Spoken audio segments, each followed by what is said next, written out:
ଆଜି ସକାଳର ପ୍ରଥମ ଖବରରେ ଆପଣମାନଙ୍କୁ ମୁଁ ସ୍ୱାଗତ କରୁଛି। ତେବେ ଆସନ୍ତୁ ଦର୍ଶକ ବନ୍ଧୁ ଆଜିର ଖବର ବିଷୟରେ ଜାଣିବା। ବଙ୍ଗୋପସାଗରରେ ପଛକୁ ପଛ ଲଘୁଚାପ। ଗୋଟିଏ ଲଘୁଚାପ ଦକ୍ଷିଣ ପଶ୍ଚିମ ବଙ୍ଗୋପସାଗରରେ ସକ୍ରିୟ ଥିବା ବେଳେ 24-25 ତାରିଖରେ ଆଉ ଏକ ଲଘୁଚାପ ଦକ୍ଷିଣ ଆଣ୍ଡାମାନରେ ସୃଷ୍ଟି ହୋଇପାରେ ଏଭଳି କିଛି ଆକଳନ କରିଛି ପାଣିପାଗ କେନ୍ଦ୍ର। ଏବେ ବଙ୍ଗୋପସାଗର ସ୍ପଷ୍ଟ ଚିହ୍ନିତ ଲଘୁଚାପ କ୍ଷେତ୍ର ସୃଷ୍ଟି ହେଉଛି। ଆଗାମୀ 36 ଘଣ୍ଟା ମଧ୍ୟରେ ଅବପାତ ରୂପ ନେବ। ଏନେଇ ପାଣିପାଗ ବିଭାଗ ପକ୍ଷରୁ ସୂଚନା ଦିଆଯାଇଛି। ଦକ୍ଷିଣ ପଶ୍ଚିମ ମୌସୁମୀ ବାୟୁ ଫେରିଯିବା ପରେ ବଙ୍ଗୋପସାଗରରେ ପ୍ରଥମ ଲଘୁଚାପ ସୃଷ୍ଟି ହୋଇଛି। ଏହାର ପ୍ରଭାବ ଅଧିକ ରହିବା ଆଶା କରାଯାଉଛି। ତେବେ ବିଶେଷ କରି ଆନ୍ଧ୍ରପ୍ରଦେଶରେ ଏହାର ପ୍ରଭାବ ରହିବ। ଏବେ ତାମିଲନାଡୁ ଓ କେରଳକୁ ରେଡ୍ ୱାର୍ଣ୍ଣିଂ ଜାରି ହୋଇଛି। ଆଗାମୀ ଦିନରେ ଆନ୍ଧ୍ରରେ ପ୍ରବଳରୁ ଅତି ପ୍ରବଳ ବର୍ଷା ହେବାର ସମ୍ଭାବନା ରହିଛି। ତେବେ ଏହା ପଛକୁ ଦକ୍ଷିଣ ଆଣ୍ଡାମାନରେ ଆଉ ଏକ ଲଘୁଚାପ ଆସିବା ସମ୍ଭାବନା ରହିଛି। ଏବେ ପରବର୍ତ୍ତୀ ଖବର, ଚାଉଳରେ ଦେଖାଦେଲା ସଙ୍କଟ, ଆଉ ମିଳିବନି ଭାରତରେ ଚାଉଳ। ସୂଚନା ଅନୁସାରେ ବିଶ୍ୱରେ ବଢ଼ିଲା ଚାଉଳର ସଙ୍କଟ। ବିଭିନ୍ନ ଦେଶରେ ଦେଖାଦେଇଛି ଚାଉଳର ଅଭାବ। ତେଣୁ ସୂଚନା ଅନୁଯାୟୀ ଧାନ ଉତ୍ପାଦନ କରିବା ପଛରେ ଭାରତ ଏକ ଅଗ୍ରଣୀ ଦେଶ ଅଟେ। ହେଲେ ବର୍ତ୍ତମାନ ଭାରତରେ ଚାଉଳକୁ ନେଇ ଏଭଳି ସ୍ଥିତି କାହିଁକି ଉପୁଜିଛି ବୋଲି ପ୍ରଶ୍ନ ସୃଷ୍ଟି ହେଉଛି। ତେବେ ଅଣବାସୁମତୀ ଚାଉଳ ରପ୍ତାନି ବନ୍ଦ ହୋଇଛି ବୋଲି ମଧ୍ୟ ଖବର ରହିଛି। ଭାରତରେ ଏପରି ନିଷ୍ପତ୍ତି ପାଇଁ ବିଶ୍ୱ ପାଇଁ ଏହା ଏକ ବଡ଼ ସମସ୍ୟା ପାଲଟି ଯାଇଛି। ଯେଉଁ କାରଣରୁ ଆଗାମୀ ସମୟରେ ସମସ୍ତ ଦେଶରେ ଚାଉଳର ଦର ବୃଦ୍ଧି ପାଇବାରେ ଲାଗିବ। ଏହା ସହ ବିଦେଶୀ ବଜାରରେ ମୁଦ୍ରାସ୍ଫୀତି ମଧ୍ୟ ବଢ଼ିଛି। ପୃଥିବୀର ସର୍ବାଧିକ ଚାଉଳ ରପ୍ତାନିକାରୀ ଦେଶ ହେଉଛି ଭାରତ। ତେବେ ମୋଟ ରପ୍ତାନିର 40% ଭାରତ ଅନ୍ୟ ଦେଶମାନଙ୍କୁ ଯୋଗାଇଥାଏ। ଭାରତରୁ ଆମଦାନୀ କରିଥାନ୍ତି 140 ଦେଶ। 2022 ମସିହାର ଏକ ରିପୋର୍ଟ ଅନୁଯାୟୀ ଭାରତ 22 ମିଲିୟନ ଟନ୍ ଅଣବାସୁମତୀ ଚାଉଳ ରପ୍ତାନି କରିଥିଲା। ଥାଇଲାଣ୍ଡ, ଭିଏତନାମ, ପାକିସ୍ତାନ ଓ ୟୁଏସ୍ଏ ମିଳିତ ଚାଉଳ ରପ୍ତାନି କରାଯାଇଥାଏ। ହେଲେ ଭାରତ ଦେଶର ଏପରି ଚାଉଳର ଅଭାବକୁ ନେଇ ବିଶ୍ୱକୁ ଏକ ଶକ୍ତ ଝଟକା ଲାଗିବା ପାଇଁ ଯାଉଛି।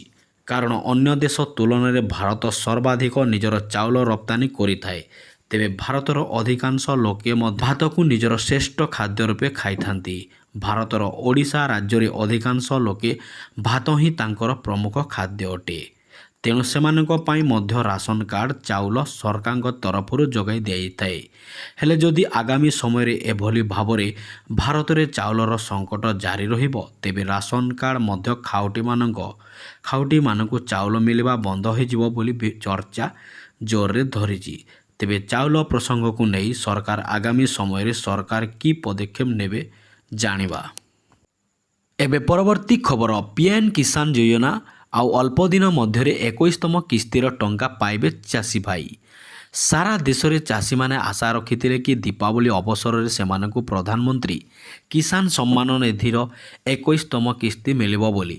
ହେଲେ ଦୀପାବଳି ସରିଗଲା ସିନା ଚାଷୀଙ୍କ ବ୍ୟାଙ୍କ ଆକାଉଣ୍ଟକୁ ଏପର୍ଯ୍ୟନ୍ତ ଟଙ୍କା ଯାଇ ପାରିନାହିଁ। ପ୍ରାରମ୍ଭରେ ଏହି କିସ୍ତି ଦୀପାବଳି ପୂର୍ବରୁ ଆସିବ ବୋଲି ବିଶ୍ୱାସ କରାଯାଉଥିଲା, କିନ୍ତୁ ଏପର୍ଯ୍ୟନ୍ତ 2000 ଟଙ୍କା ଚାଷୀଙ୍କ ଆକାଉଣ୍ଟରେ ଜମା ହୋଇନାହିଁ। ଏହାରି ମଧ୍ୟରେ ଚାଷୀମାନଙ୍କ ପାଇଁ ଏକ ନୂତନ ତଥ୍ୟ ହସ୍ତଗତ ହୋଇଛି। ଚାଷୀଙ୍କ ଆକାଉଣ୍ଟରେ 2000 ଟଙ୍କା କେବେ ଜମା ହେବ? ଦେଶର ଲକ୍ଷ ଲକ୍ଷ ଚାଷୀଙ୍କ ମନରେ ସେହି ଗୋଟିଏ ପ୍ରଶ୍ନ, ଖାତାକୁ ଟଙ୍କା କେବେ ଆସିବ? ପ୍ରଧାନମନ୍ତ୍ରୀ କିଷାନ ଯୋଜନାର 21ତମ କିସ୍ତି ନ ପାଇ ଅନେକ ଚାଷୀ ଚିନ୍ତିତ। ଏବେ ଜାଣିବାକୁ ମିଳିଛି ଯେ ସରକାର ନଭେମ୍ବର ପ୍ରଥମ ସପ୍ତାହରେ ଏହି ରାଶି ଚାଷୀଙ୍କ ଖାତାରେ ଜମା କରିପାରନ୍ତି। ଏହାର ଅର୍ଥ ହେଉଛି ଯେଉଁ ଚାଷୀମାନେ ସେମାନଙ୍କର eKYC ପୂରଣ କରିଛନ୍ତି ଏବଂ ଯେଉଁମାନଙ୍କର ବ୍ୟାଙ୍କ ଆକାଉଣ୍ଟ ଆଧାର ସହିତ ଲିଙ୍କ ହୋଇଛି, ସେମାନେ ଆଗାମୀ କିଛି ଦିନ ମଧ୍ୟରେ 2000 ଟଙ୍କା ପାଇପାରିବେ। ଏବେ ପରବର୍ତ୍ତୀ ଖବର, ଭାରତରେ ଏପରି ଅନେକ ରହସ୍ୟମୟ ମନ୍ଦିର ଅଛି ଯାହାଙ୍କ ଅଲୌକିକ ଘଟଣା ବିଷୟରେ ଶୁଣିଲେ ଆପଣଙ୍କ ଲୋମ ଟାଙ୍କୁରି ଉଠିବ। ଏପରି ଏକ ମନ୍ଦିର ଯେଉଁଠି କେଉଁ ଯୁଗରୁ ଜଳୁଛି ଅଖଣ୍ଡ, ସେବେଠୁ ଜଳୁଛି ଆଜି ଯାଏ, ନା ପବନ ଲିଭାଇ ପାରୁଛି ନା ଅନ୍ୟ କୌଣସି ଶକ୍ତି। ଏହି ଅଲୌକିକ ମନ୍ଦିରଟି ହେଉଛି ବାରାଣସୀର କାଲଭୈରବ ମନ୍ଦିର। ଏଠାରେ ଘଟୁଛି ଅନେକ ଚମତ୍କାରୀ ଘଟଣା। ସବୁଠୁ ଆଶ୍ଚର୍ଯ୍ୟକର ଘଟଣା ଯେ ଅଖଣ୍ଡ ଦୀପର ତେଲ ସେଠାକାର ଲୋକଙ୍କ ମହୌଷଧି ପାଲଟି ଯାଇଛି। ଏହି ତେଲକୁ ଦେହରେ ଲଗାଇବା ମାତ୍ରକେ ସବୁ ଯନ୍ତ୍ରଣା ରୋଗ ଦୂର ହୋଇଯାଉଛି ବୋଲି ସେଠାକାର ଲୋକେ କହୁଛନ୍ତି। ଖାଲି ଏତିକି ନୁହେଁ, ବାବା ଭୈରବଙ୍କ ମୁହଁରେ ସିଧା ମଦ ବୋତଳ ଢଳା ଯାଇଥାଏ। କୁହାଯାଏ ଯେ ବାବା କାଳ ଭୈରବ ଏଥିରେ ସନ୍ତୁଷ୍ଟ ହୋଇଥାନ୍ତି। କାଳ ଭୈରବ ବାବାଙ୍କୁ ମହାଦେବଙ୍କର ରୁଦ୍ର ରୂପ ବୋଲି କୁହାଯାଇଥାଏ। ଏବେ ପରବର୍ତ୍ତୀ ଖବର, ଜଙ୍ଗଲ ଛାଡ଼ି ଗାଁ ମୁହାଁ ବାଘ ଆତଙ୍କିତ ଗ୍ରାମବାସୀ 2 ଦିନରେ ଗୋଟିଏ ଗାଈ ଓ 3ଟି ଛେଳି ଶିକାର। ଗାଁରେ ବାଘ ଆତଙ୍କ, ଭୟଭୀତ ଅବସ୍ଥାରେ ଗ୍ରାମବାସୀ। ଢେଙ୍କାନାଳ ଜିଲ୍ଲା କାମାକ୍ଷାନଗରରେ ଦେଖିବାକୁ ମିଳିଛି ବାଘ ଆତଙ୍କ। କାମାକ୍ଷାନଗର ପୂର୍ବାଞ୍ଚଳ ରେଞ୍ଜ ଅଧୀନରେ ଥିବା ଭଣ୍ଡାରିଆ ଗାଁ ଜଙ୍ଗଲରେ ବାଘ ଚିହ୍ନ ଆତଙ୍କିତ ଗ୍ରାମବାସୀ। ସେହିପରି ସମ୍ବଲପୁର ଜିଲ୍ଲା ରେଢ଼ାଖୋଲରେ ଦେଖିବାକୁ ମିଳିଛି କଲରାପତରିଆ ବାଘ ଆତଙ୍କ। 2 ଦିନରେ ବାଘ ଗୋଟିଏ ଗାଈ ଓ 3ଟି ଛେଳି ଖାଇ ଦେଇଥିବାର ଜଣାପଡ଼ିଛି, ଯାହାକୁ ନେଇ ଭୟଭୀତ ଅଛନ୍ତି ସ୍ଥାନୀୟ ବାସିନ୍ଦା। ଘଟଣାସ୍ଥଳରେ ବନ ବିଭାଗର ତଦନ୍ତ ଜାରି ରହିଛି। ଢେଙ୍କାନାଳ ଜିଲ୍ଲା କାମାକ୍ଷାନଗରରେ ପୁଣି ବାଘ ଆତଙ୍କ। କିଛି ଦିନର ନୀରବତା ପରେ ଭଣ୍ଡାରିଆ ଗାଁ ଜଙ୍ଗଲରେ ବାଘ ଚିହ୍ନକୁ ଦେଖି ଭୟଭୀତ ହୋଇପଡ଼ିଛନ୍ତି ଅଞ୍ଚଳବାସୀ। ଆଜି ପର୍ଯ୍ୟନ୍ତ ବନ ବିଭାଗ ତରଫରୁ ବାଘକୁ ଠାବ କରାଯିବା ଦିଗରେ ପଦକ୍ଷେପ ନିଆଯାଉନଥିବା ଅଭିଯୋଗ ଆସିଛି। ଅନ୍ୟପଟେ ଏନେଇ ବନ ବିଭାଗର ପ୍ରତିକ୍ରିୟା। ଏବେ ପରବର୍ତ୍ତୀ ଖବର, ରୂପା 25,000 କମିଲା। ରୂପାର ମୂଲ୍ୟ ଦ୍ରୁତ ଗତିରେ କମ୍ ହେବାରେ ଲାଗିଛି। ଗତ 6 ଦିନରେ ରୂପା ମୂଲ୍ୟ 25,000 ଟଙ୍କା କମ୍ ହୋଇଛି। ସେଥିରୁ 2 ଦିନ ଥିଲା ଛୁଟି, ଅର୍ଥାତ୍ ମାତ୍ର 4ଟି କାରବାର ଦିନରେ ରୂପାରେ ଏଭଳି ହ୍ରାସ ଘଟିଛି। ଭୁବନେଶ୍ୱରରେ ରୂପାର କେଜି 8,000 ଟଙ୍କା ହ୍ରାସ ପାଇ 1,82,000 ଟଙ୍କା ହୋଇଛି। ଗତ ରବିବାର ଓ ସୋମବାର ଛୁଟି ଥିବା କାରଣରୁ ଏହାର ଦାମରେ କୌଣସି ପରିବର୍ତ୍ତନ ଘଟିନଥିଲା। ବଜାର ତଥ୍ୟ ଅନୁସାରେ ଚଳିତ ମାସ 15ରେ ରୂପା କେଜି ଏହାର ସର୍ବୋଚ୍ଚ ସ୍ତର 2,07,000 ଟଙ୍କାକୁ ବୃଦ୍ଧି ପାଇଥିଲା। ତାପରଠାରୁ ସେଥିରେ ଲଗାତାର ଭାବେ ହ୍ରାସ ଘଟୁଛି। କେବଳ ଧନତେରସ ଦିନ ରୂପା କେଜି 13,000 ଟଙ୍କା ଶସ୍ତା ହୋଇଥିଲା। ରୂପାର ଚାହିଦା ବଢ଼ିବାରୁ ତାହାର ଦାମ ବଢ଼ୁଥିଲା। ଦରରେ ଏହା ହ୍ରାସ ଆଗାମୀ ଦିନରେ ଜାରି ରହିବ ଆଶା କରାଯାଉଛି। ଏବେ ପରବର୍ତ୍ତୀ ଖବର, ସାର କଳାବଜାର ରୋକିବାକୁ ଗାଁ ସ୍ତରରେ ହେବ ସମିତି। ସାରକୁ କେନ୍ଦ୍ର ସରକାର ଜରୁରୀକାଳୀନ ସାମଗ୍ରୀ ଭାବେ ଘୋଷଣା କରିଥିବା ବେଳେ ଚାଷୀଙ୍କ ହିତକୁ ଦୃଷ୍ଟିରେ ରଖି ଏହା ଉପରେ ଅଧିକ ସବସିଡି ଦେଉଛନ୍ତି। କିନ୍ତୁ ଗତ କିଛି ବର୍ଷ ହେଲା ଦେଖାଯାଉଛି ଯେ ୟୁରିଆ ଓ DAP ବ୍ୟବହାର ଅଧିକ ବଢ଼ିଯାଇଛି। ସାର କଳାବଜାରୀ ଚାଲିଥିବା ବେଳେ ବିଭିନ୍ନ ଅଞ୍ଚଳରୁ ଅଭିଯାନ ଆସିବା ପରେ କେନ୍ଦ୍ର ସରକାର ଆବଶ୍ୟକତା ଅନୁଯାୟୀ ଯେପରି ସାର ବ୍ୟବହାର ହେବ ଏବଂ କଳାବଜାରୀ ରୋକାଯାଇ ପାରିବ ସେ ନେଇ ଧରତୀମାତା ବଚାଓ ନିଗରାନୀ ଅଭିଯାନ ଆରମ୍ଭ କରିଛନ୍ତି। କେନ୍ଦ୍ର କୃଷି ଓ କୃଷକ କଲ୍ୟାଣ ମନ୍ତ୍ରାଳୟ ଏବଂ କେନ୍ଦ୍ର ରସାୟନ ଏବଂ ସାର ମନ୍ତ୍ରାଳୟ ପକ୍ଷରୁ କୁହାଯାଇଛି ଯେ ସାର ଅଧିକ ବ୍ୟବହାର ହେବାର ବିଭିନ୍ନ କାରଣ ମଧ୍ୟରେ ପ୍ରମୁଖ କାରଣ ହେଉଛି କୃଷକମାନେ କେତେ ମାତ୍ରାରେ ସାର ବ୍ୟବହାର କରିବେ ସେ ନେଇ ସଚେତନ ନାହାନ୍ତି। ଏବେ ପରବର୍ତ୍ତୀ ଖବର, ଔଷଧିତ ତୈଳ $60କୁ ହ୍ରାସ ପାଇଛି। ଆନ୍ତର୍ଜାତୀୟ ବଜାରରେ ଔଷଧିତ ତୈଳର ବ୍ୟାରେଲ ପିଛା ଦର $60କୁ ହ୍ରାସ ପାଇଛି। ବଜାରରେ ଚାହିଦା ତୁଳନାରେ ଅଧିକ ତୈଳ ରହିଥିବାରୁ ଦାମ କମ୍ ହୋଇଛି। ମଙ୍ଗଳବାରରେ ବ୍ରେଣ୍ଟ କ୍ରୁଡ୍ ବ୍ୟାରେଲ ପିଛା ଦାମ $60.87କୁ ଖସି ଆସିଛି। ସେହି ସମୟରେ US west Texas intermediate crude ଦାମ $57.45କୁ ହ୍ରାସ ପାଇଛି। ମିଲ୍କ କମୋଡିଟି ଏକ୍ସଚେଞ୍ଜରେ ଔଷଧିତ ତୈଳର ବ୍ୟାରେଲ ପିଛା ଦାମ $27 ହ୍ରାସ ପାଇ $5,026 ଟଙ୍କା ହୋଇଛି। ତେବେ ତୈଳ ଦରରେ ହ୍ରାସର ଏହି ଧାରା ଅଧିକ ଦିନ ବଜାୟ ରହିବ ନାହିଁ ବୋଲି ବିଶେଷଜ୍ଞମାନେ କହିଛନ୍ତି। କାରଣ ଆନ୍ତର୍ଜାତୀୟ ସ୍ତରରେ ଏଭଳି ଅନେକ ଘଟଣା ଘଟୁଛି ଯାହା ଭୂ ରାଜନୈତିକ ଅସ୍ଥିରତା ସୃଷ୍ଟି କରିବାକୁ ଯଥେଷ୍ଟ। ଏବେ ପରବର୍ତ୍ତୀ ଖବର, ଭାରତକୁ ଧୋକା ଦେଲା ଚାଇନା, ବନ୍ଧୁତାର ହାତ ବଢ଼ାଇ। ପଡ଼ୋଶୀ ଚାଇନା ଭାରତକୁ ଆଉ ଏକ ଝଟକା ଦେଇଛି। ଆମେରିକାର ହାଇ ଟାରିଫ ପରେ ଭାରତ ନିକଟକୁ ଆସୁଥିବା ନୂଆଦିଲ୍ଲୀର ବୈଦ୍ୟୁତିକ ଯାନ ଏବଂ ବ୍ୟାଟେରୀ ଉପରେ ସବସିଡି ବିରୋଧରେ ଚାଇନା ବିଶ୍ୱ ବାଣିଜ୍ୟ ସଂଗଠନରେ ଅଭିଯୋଗ ଦାଖଲ କରିଛି। ଭାରତ ଦ୍ୱାରା କାର୍ଯ୍ୟକାରୀ କରାଯାଉଥିବା ଅନେକ ପ୍ରୋତ୍ସାହନ ଯୋଜନା, ଉନ୍ନତ ରସାୟନ ବିଜ୍ଞାନ ସେଲ୍, ବ୍ୟାଟେରୀ ଷ୍ଟୋରେଜ୍ ମୋଟରଯାନ ଏବଂ ଏହାର ଉତ୍ପାଦନ ସହିତ ଜଡ଼ିତ PLI ଯୋଜନା ଏବଂ ଭାରତରେ ବୈଦ୍ୟୁତିକ ଯାନ୍ତ୍ରୀବାହୀ କାର ନିର୍ମାଣକୁ ପ୍ରୋତ୍ସାହିତ କରିବା ପାଇଁ ଯୋଜନା ସାମିଲ ଅଛି।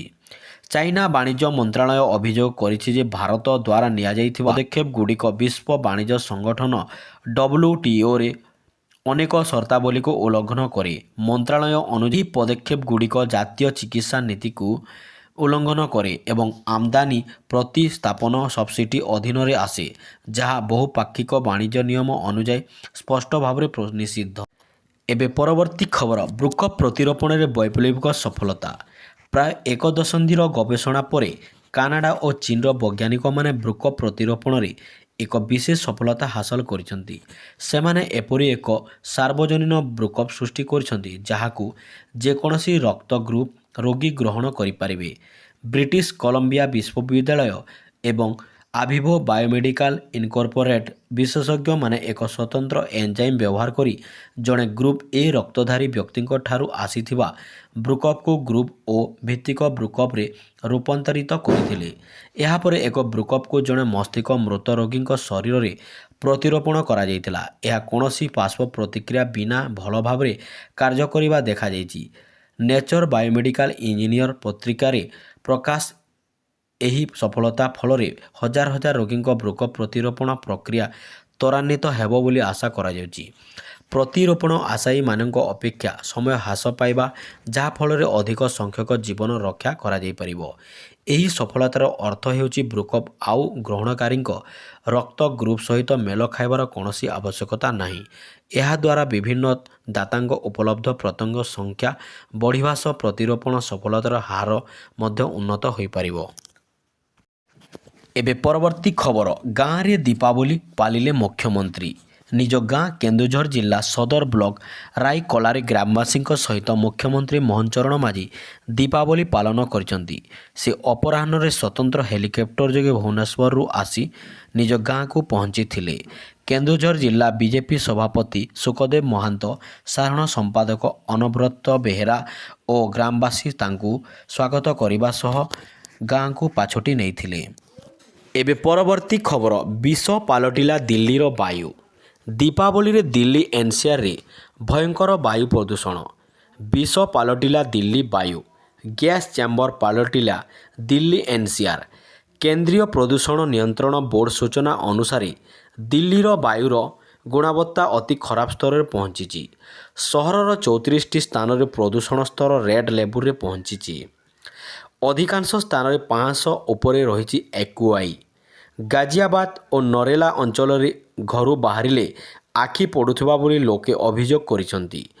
ବାୟୁ ପ୍ରଦୂଷଣ ଯୋଗୁଁ ଅନେକ ମାରାତ୍ମକ ରୋଗର ଶିକାର ହୋଇପାରନ୍ତି ଲୋକେ। ରାତି 8ଟାରୁ 10ଟା ଭିତରେ କେବଳ ସବୁଜ ବାଣ ଫୁଟାଇବାକୁ ଅନୁମତି ଦେଇଥିଲେ ସୁପ୍ରିମକୋର୍ଟ। ହେଲେ କଟକଣା ମାନିଲେନି ଲୋକେ। ଅତ୍ୟଧିକ ବାଣ ଫୁଟାଇବା କାରଣରୁ ବାୟୁ ପ୍ରଦୂଷଣ ଅତି ଭୟଙ୍କର ସ୍ଥିତିରେ ପହଞ୍ଚିଛି। ଏବେ ପରବର୍ତ୍ତୀ ଖବର, ନିର୍ଦ୍ଧାରିତ ତିଥି ଅନୁଯାୟୀ ମହାପ୍ରଭୁଙ୍କ ରଥଯାତ୍ରା ବିଶ୍ୱବ୍ୟାପୀ ହେଉ, ଅନୁରୋଧ କଲେ ଗଜପତି ମହାରାଜ। ପୁରୀ ଶ୍ରୀଜଗନ୍ନାଥ ମନ୍ଦିର ପରିଚାଳନା କମିଟି ଦ୍ୱାରା ନିର୍ଦ୍ଧାରିତ ତିଥି ଅନୁଯାୟୀ ପ୍ରଭୁ ଶ୍ରୀଜଗନ୍ନାଥଙ୍କ ରଥଯାତ୍ରା ପାଳନ କରିବା ପାଇଁ ଗଜପତି ମହାରାଜ ଶ୍ରୀ ଦିବ୍ୟସିଂହ ଦେବଙ୍କ ପକ୍ଷରୁ ପଶ୍ଚିମବଙ୍ଗ ମାୟାପୁରରେ ଅବସ୍ଥିତ ଇସ୍କନ ପରିଚାଳନା କମିଶନକୁ ପୁଣି ଥରେ ଅନୁରୋଧ କରାଯାଇଛି। ପୂର୍ବରୁ ଗଜପତି ମହାରାଜ କରିଥିବା ଅନୁରୋଧ ଅନୁଯାୟୀ ଜ୍ୟେଷ୍ଠ ପୂର୍ଣ୍ଣିମାରେ ସ୍ନାନଯାତ୍ରା ପାଳନ କରିବାକୁ ଇସ୍କନ ରାଜି ହୋଇଥିଲେ ମଧ୍ୟ ଶ୍ରୀମନ୍ଦିର କମିଟି ଦ୍ୱାରା ନିର୍ଦ୍ଧାରିତ ତିଥିରେ ଭାରତ ବାହାରେ ରଥଯାତ୍ରା ପାଳନ ପାଇଁ ରାଜି ହୋଇନଥିଲେ। ଏ ସମ୍ପର୍କରେ ଇସ୍କନ କମିଶନ ପକ୍ଷରୁ ଚିଠି ପାଇବା ପରେ ଗଜପତି ମହାରାଜ ତାଙ୍କୁ ପୁଣି ଏକ ପତ୍ର ଲେଖି ତାହାର ପୁନର୍ବିଚାର ପାଇଁ ଅନୁରୋଧ କରିଛନ୍ତି। ପବିତ୍ର ଶାସ୍ତ୍ର ଏବଂ ପୁରାତନ ପାରମ୍ପରିକ ରୀତିର ସମ୍ମାନ ରଖି ସମସ୍ତ ଦେଶର ଇସ୍କନ ମନ୍ଦିର ଗୁଡ଼ିକରେ ଆଷାଢ଼ ଶୁକ୍ଳ ଦ୍ୱିତୀୟା ତିଥିରୁ 9 ଦିନ ବ୍ୟାପୀ ରଥଯାତ୍ରା ପାଳନ କରିବା ସକାଶେ ମହାରାଜଙ୍କ ପକ୍ଷରୁ ପୁଣି ଥରେ ଅନୁରୋଧ କରାଯାଇଛି।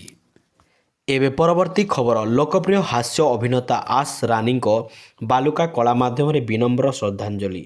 ଲୋକପ୍ରିୟ ଚଳଚ୍ଚିତ୍ର ଅଭିନେତା ଗୋବର୍ଦ୍ଧନ ଆଶାରାଣୀଙ୍କ ପରଲୋକ ଘଟିଛି। ପୁରୀ ବେଲାଭୂମିରେ ଏକ ବାଲୁକା କଳା ମାଧ୍ୟମରେ ତାଙ୍କୁ ବିନମ୍ର ଶ୍ରଦ୍ଧାଞ୍ଜଳି ଜଣାଇଛନ୍ତି ବାଲୁକା ଶିଳ୍ପୀ ସୁଦର୍ଶନ ପଟ୍ଟନାୟକ। ଜଣେ ପ୍ରତିଭାଶାଳୀ କଳାକାର ଭାବେ ଆଶାରାଣୀ ଅନେକ ଦର୍ଶକଙ୍କୁ ମନୋରଞ୍ଜନ କରୁଥିଲେ। ଶ୍ରୀ ପଟ୍ଟନାୟକ ନିଜ ସୋସିଆଲ ମିଡ଼ିଆରେ ପୋଷ୍ଟ କରି କହିଛନ୍ତି ଭାରତୀୟ ସିନେମାରେ ତାଙ୍କର ଅଭିନୟ ସବୁଦିନ ପାଇଁ ବଞ୍ଚି ରହିବ। ଲୋକପ୍ରିୟ ଚଳଚ୍ଚିତ୍ର ଅଭିନେତା ଗୋବର୍ଦ୍ଧନ ଆଶାରାଣୀଙ୍କ ପରଲୋକ ଘଟିଛି।